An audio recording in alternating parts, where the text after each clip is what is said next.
discussed with him in front of everybody why he, you know, like, why were you embarrassed to say that? Oh, this one? Okay. Yes. The apology was something else. The apology was in the case. In the case itself. It was him, and it's the two different things. The student. You're talking about the student who didn't read. He didn't read, but then he said, how do you apologize for a student? If the student came to you, whatever, the person came to you and told you that you embarrassed me in front of everyone, and you will face such students. Did you feel that the student, the red-headed student, was embarrassed? He was timid. He didn't say apologize. Yeah. Now, the guy, that's my take, I don't want to... Yeah. The man that he asked him, why is it, why did you read? I am the unprepared student. Yes. Why did you, how come you felt you had me? كان ممكن مش يعني ما كانش خايف انه unprepared. فقال له because I felt that I can't contribute. But the whole idea is that the student didn't feel uncomfortable saying it. No, he didn't, because he said then the teacher, whoever, he said, because we're part in the community and we have to be responsible of what we do. But he was not approaching. The apology part had to do with the case they were reading. Yeah. It seems that the case we were reading, as the case was again the same thing as somebody not prepared. He بوخه قوي قدام كل واحد والولد اخذ حاجته مشي. فعشان كده بقى قال له طب what do you do? Do you apologize or not? Yes. So I don't know. Did you ever get into a situation where the student got so upset and walked out of the class? Once, yes. Yeah. Not from me, but from another student. Right. He didn't. Oh, from another student? Yes, not from me. From another student, and he did. And I think you can talk and But I thought all of them answered. Okay, I think we've said enough of this one as far as the analysis goes. We can talk about it more, but I want you to see the other one so that we can contrast it. Let me tell you the setting of the other one. I'm sorry, Sam is not here. This guy is lecturing, but it's not a setup seminar. Lecturing to about 200, maybe more students in Harvard University, they're undergraduates, and he's teaching them something called, I think it's philosophy of there are governmental philosophical structures, concepts that are quite abstract, and concepts that could be very difficult and boring for students to listen. Now, typically, a professor here would come and I'm not telling AUC, but I'm just saying, typically, the professor would come and lecture, give الحاجات اللي هي النظرية دي, and the students would be writing down the things and so on, and going back home, because it is really abstract. Some people are very good with abstractions, and some people are not technical, and some people are not. But I want you to listen to see. He's talking about the concept of, I think, the concept of government, the type of government where the government interferes with our lives, or the one that doesn't. There's a name for it, libertarian or not. It's very American, معلش. بس عايزاكم تلاحظوا the strategies that he uses, so that if you have a complex idea, how do you get a student to engage in class, already in front of all these people, in a complex idea? We talk about it, and I don't want you to be hung up on the subject matter. الموضوع مش مهم, the strategies هو المهم.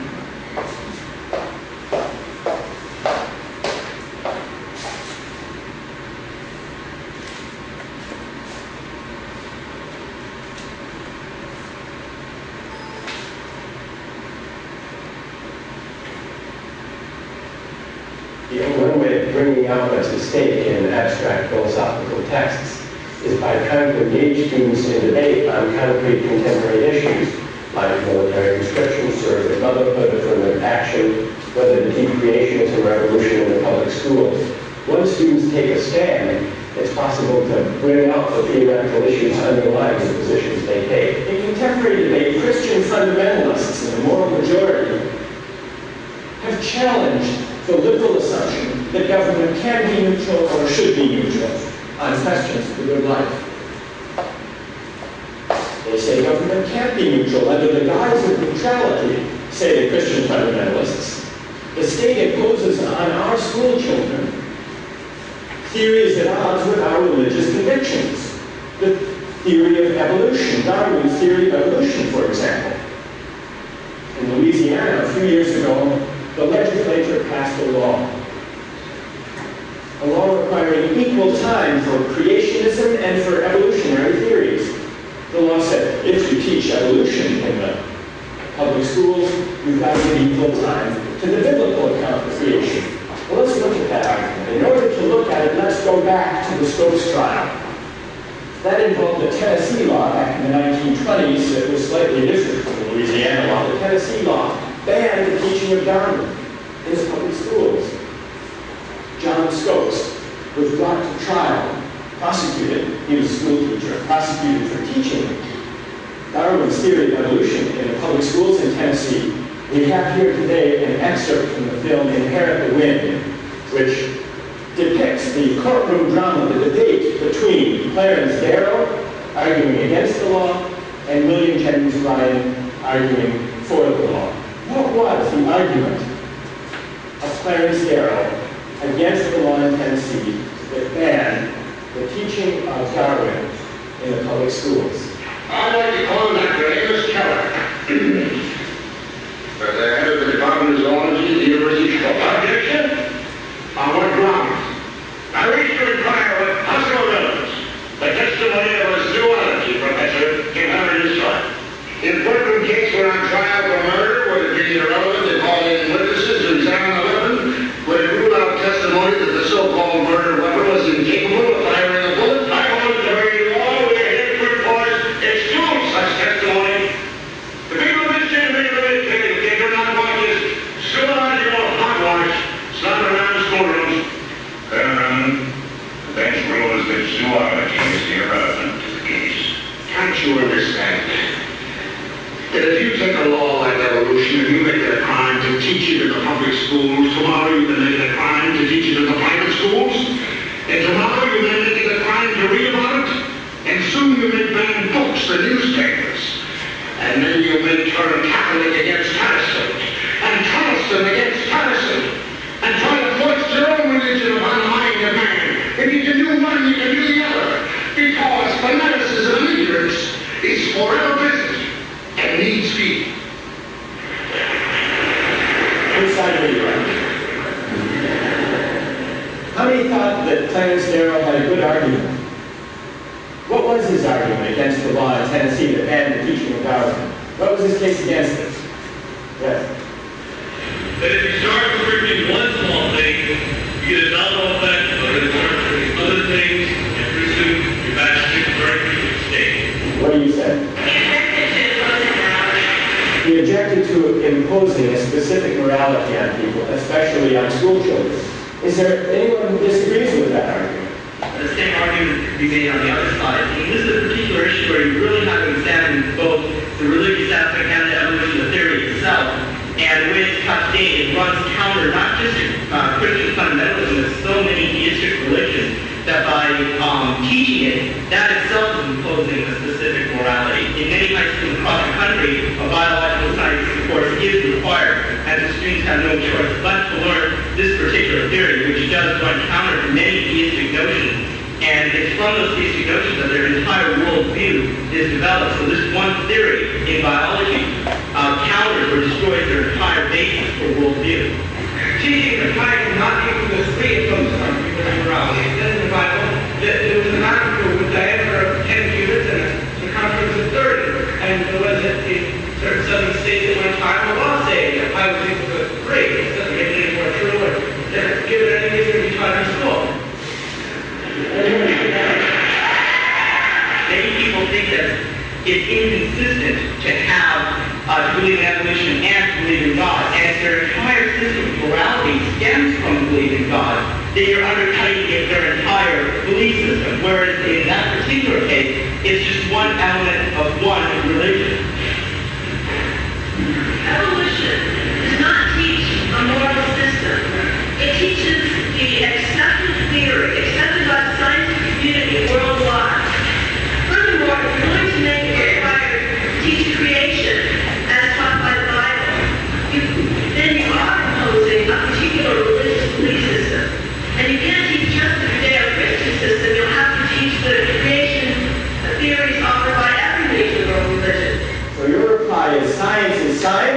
To teach something that's been scientifically established, like Darwin's theory of evolution, isn't to impose a religion, as Chet claims.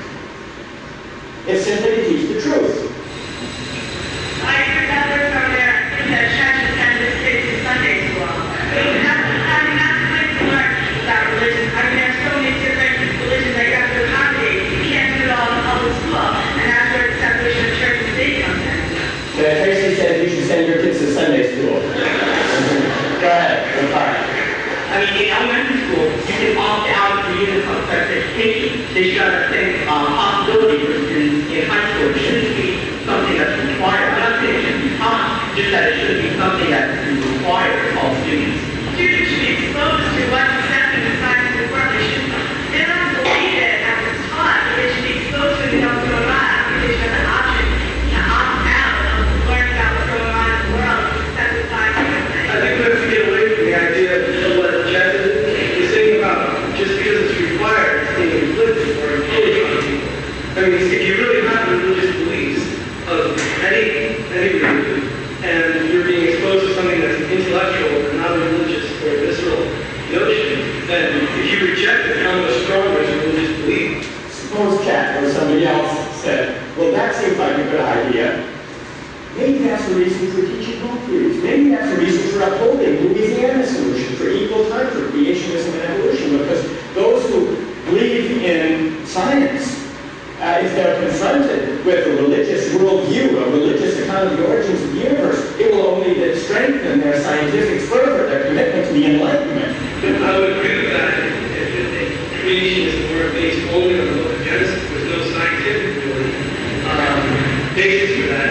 Yeah. Suppose your child is brought up with true Christian beliefs, and all of a sudden your science teacher asks you to believe in the theory of evolution. Now when you're that young, you're at a very impressionable age, and your teachers are always portrayed as people whom you should respect and believe. Now isn't that going to create in children a rebellious attitude towards their own religion, seeing as how they're being forced by these people who have so many diplomas and degrees and a good amount of respect? They're making them try to believe something else. Religion and science are two different things. The teaching of science, of the scientific fact, accepted by the majority of the scientific community throughout the world, should have no bearing on the morality of the school children. The school children have a morality. If they want to come in and have it contested and leave out and have their faith strengthened, that's fine. If they want to come in and have it contested and have their faith shaken, that's fine too. That's morality. That's not science. Notice running through the arguments made by the majority were two ideas. What was the idea? That was wrong with the Tennessee law, is that it imposed a particular morality, a particular religious conviction. The other argument says what was wrong with that law in Tennessee back in the 20s is that it imposed the wrong theory, the false theory. Consider how they fit, how uneasily these two arguments fit together. The first argument is an argument, in this case, should be neutral, that it shouldn't impose any particular moral or religious view, that it should let citizens choose their own moral and religious convictions for themselves or within their families. The other view is not a view that insists the state should be neutral. To the contrary, it's a view that says, teach true theories, don't teach false ones. These two different reasons go to the heart of a question and perhaps a dilemma within liberal political philosophy. And the dilemma is this. Does liberalism stand for the idea that government should be neutral on questions of the good life, on moral and religious questions? Or does it depend on a different idea?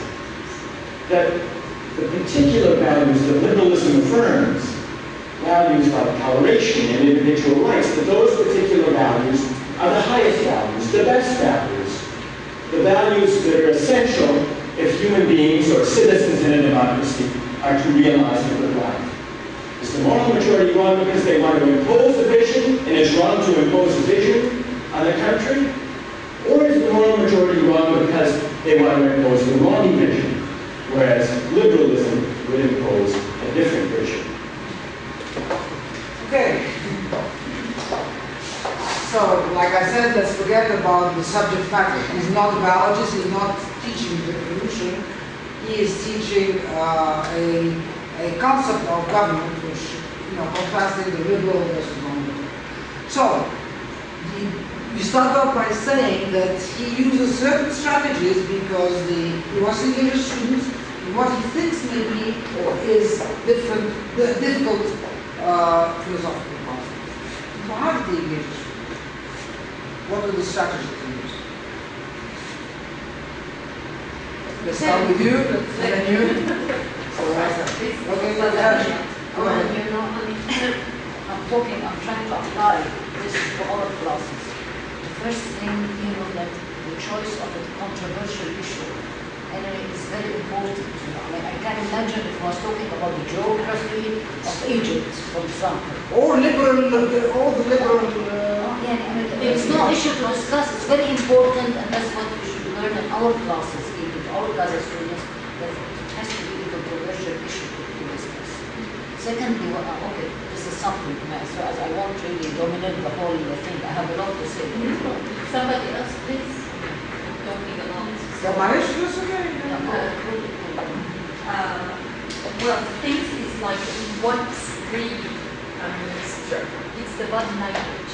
His body language was very interesting. He moves. The audience is not for one direction. He's giving the chance for the whole audience. He directs the questions there, directs the questions there. He's smiling, which is very important inside the class. He's being funny sometimes, using, little joke in the concept or something. Well, I don't know if I have to say this, I have a lot to...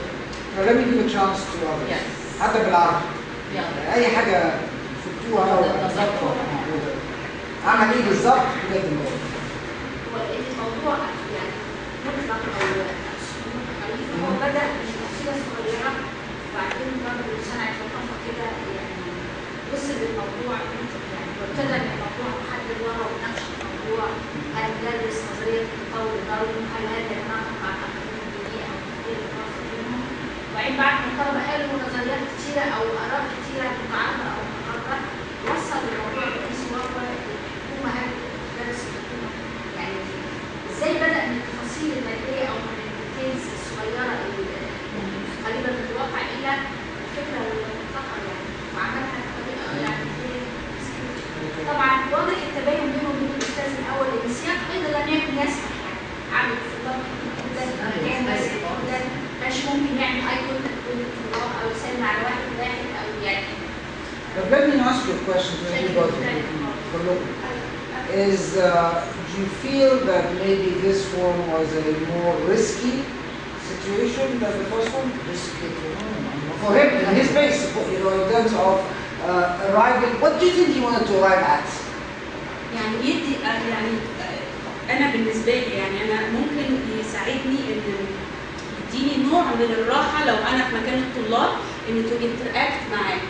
فحتى على الاي كونتاكت كمان انا شايفه ان هو بحركته هو بيعمل اي كونتاكت مع كل الناس وبيبص فوق وبيبص تحت يعني كل الحركات بتاعته بتدي نوع من الراحه للطلاب اوكي بس ممكن يدينا من نوع من الراحه يعني they don't respond. ممكن احتمال كده ان هو انا تصورت ان ممكن يكون الفيلم وسيله to provoke questions و different point of views وشجع كمان لما قال ايه who else have a different point of view فحد تاني يعني فاعتقد التكنيكس دي كلها ساعدته ان يبقى في interaction among the students ومعاه. questions. لا انا كنت عايزه اقول انه يعني انا ما حسيتش زي الراجل الاولاني بحضور التكست يعني هم اكيد قروا حاجه لكن ده ما كانش واضح هم they were reconstructing what they read and applying it to a case that actually happened in real world by using يعني هو he was seeing how much they understood of the text through المواقف اللي هم اعلنوها عن الفيلم او a case that has already been يعني controversial. I think that he's a lecturer before anything else. So I'm not sure that he may have asked them to read about the concept. The concept, not the example. لا not the example. ما هو he brought a real example to يعني to make them understand بقى اللي هم قروه في البيت ده يعني.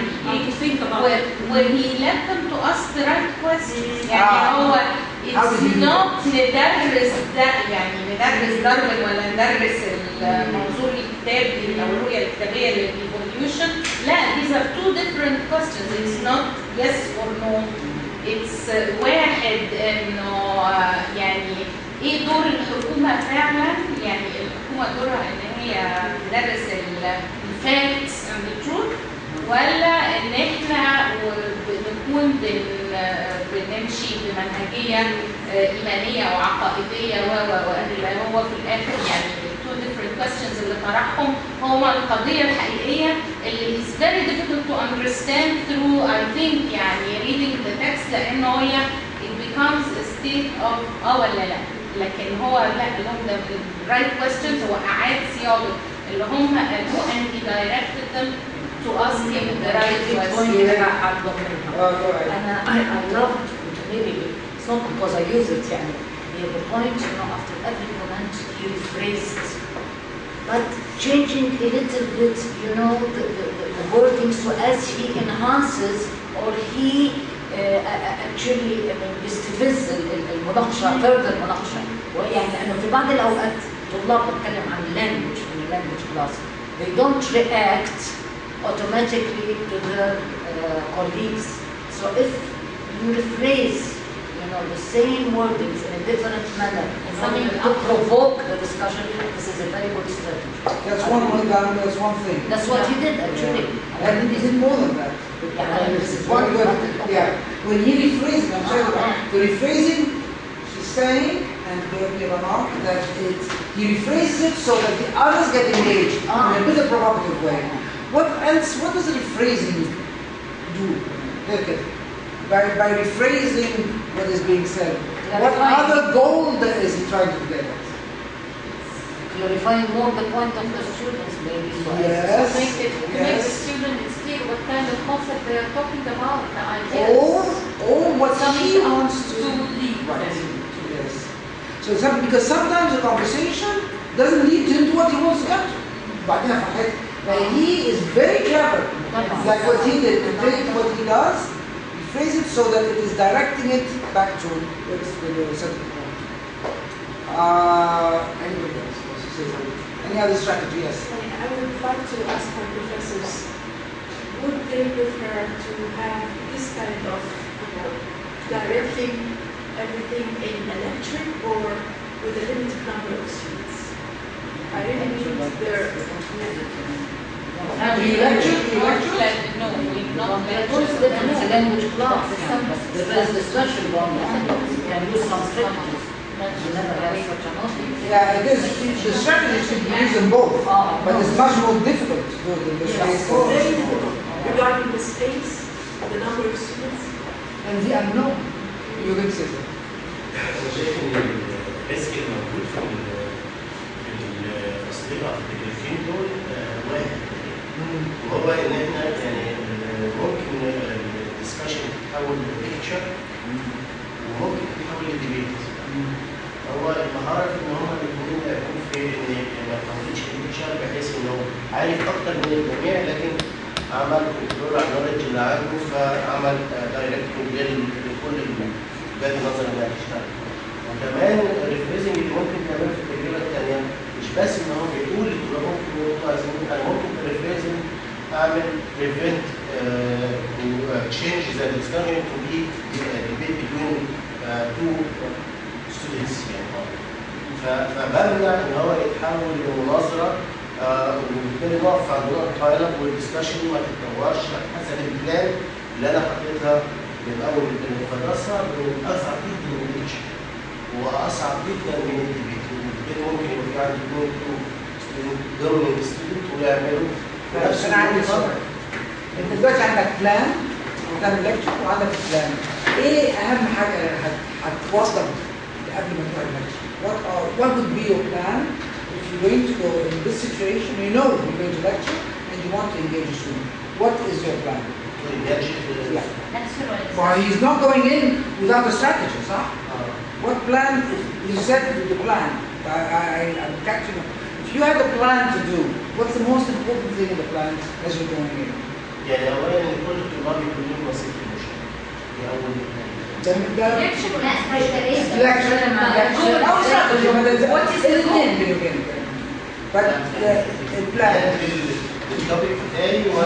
التوبيك بتاعك انت داخل فور ديسكشن كده ولازم تكتب بلان.